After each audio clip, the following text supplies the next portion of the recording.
I want to do a quick guide to help people have better luck installing fasteners and getting accurate torques. So to start off, there's 3 sizes of torque wrenches. You want to use the size that fits the fastener you're using. Basically, they're all the same except larger handle gives you more leverage, which also means it's easier to break a small bolt. So I'll put a small bolt in, use a small tool. And if I pull the trigger, I get the nut runner. This is just to quickly run down the majority of the threads, and it'll stop as soon as that bolt starts to seat, so it won't actually torque the bolt.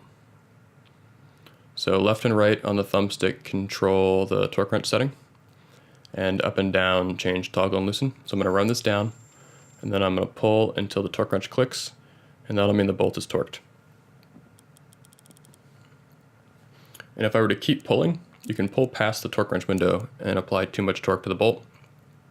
So basically, as you approach your torque setting, you want to make sure your hand is close to the ratchet and not pulled way out in space like that, because it's just going to keep turning the bolt and you're going to get an over-torqued fastener.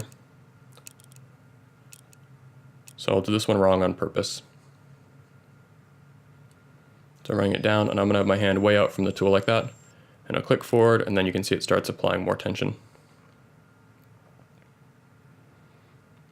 Here's a big one.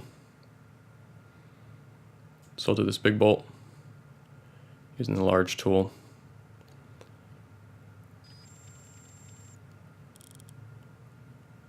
See, I'm keeping my hand close to the tool, and you can sort of feel the haptics build up in the controller, and you can tell when there's tension on the bolt. And as those build, sort of knowing where the torque setting is, you can sort of guess when you need to slow down. You can also break bolts if you massively over torque them, and the game will give you a new one. A replacement is waiting for you at the part spawning pad.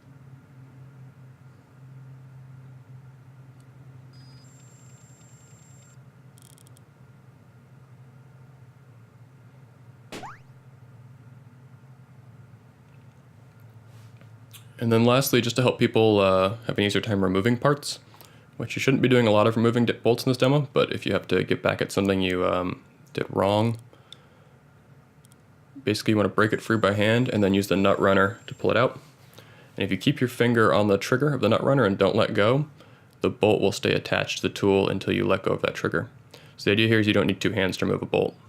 So I'm going to break it free, use the nut runner, and then when it gets to the top, I'm not going to let go. It'll cut out on its own, and then I'll let go when I want to put the bolt down. The other tool you probably want to get familiar with is the flashlight.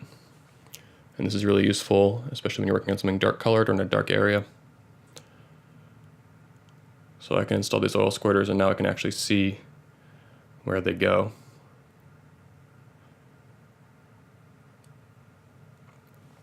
And the thumbstick on the flashlight will rotate the head, and left and right will make the light brighter or dimmer.